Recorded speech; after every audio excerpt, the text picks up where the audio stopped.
नमस्कार, आप देख रहे तथ्य भारत। आपके साथ मैं हूं दिव्या। बिहार शिक्षक भर्ती परीक्षा का पेपर लीक हो गया है। बीते 15 मार्च को बिहार में टीआरई 3 के तहत परीक्षा का आयोजन किया गया था, लेकिन जांच में पता चला कि पेपर एक दिन पहले ही लीक हो गया था।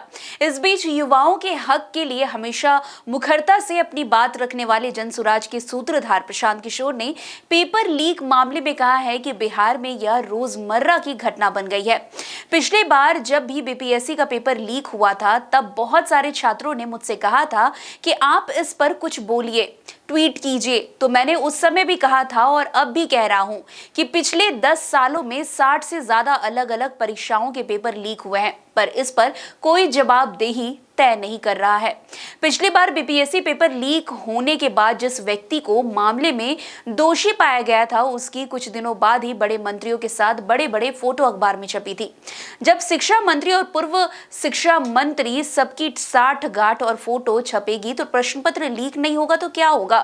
बिहार में प्रश्न पत्र का लीक होना कोई न्यूज नहीं है। हाँ, बिना प्रश्न पत्र लीक हुए परीक्षा हो जाए वो जरूर न्यूज बन जाता है। पिछली बार जब बीपीएससी का परीक्षा का प्रश्न पत्र लीक हुआ था तो लोगों ने मुझसे कहा कि आप टिप्पणी कीजिए, बच्चों ने भी आकर कहा कि आप ट्वीट कीजिए। तो मैंने उस समय भी कहा था और अभी का जो परीक्षा पत्र लीक हुआ उस पर फिर वही कह रहा हूँ कि भाई ये रोजमर्रा की घटना बन गई है।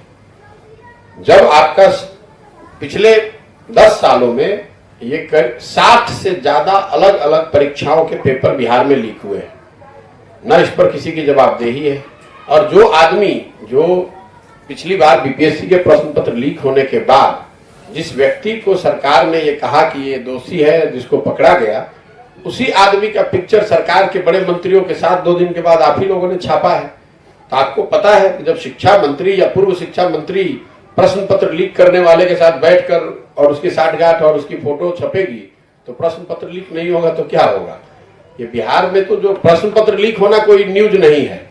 बिना प्रश्न पत्र लीक हुए कोई एग्जाम हो जाए तो वो न्यूज है। तो फिलहाल इस खबर में इतना ही। अन्य खबरों के लिए हमारे साथ ऐसे ही बने रहे और देखते रहिए तथ्य भारत। धन्यवाद।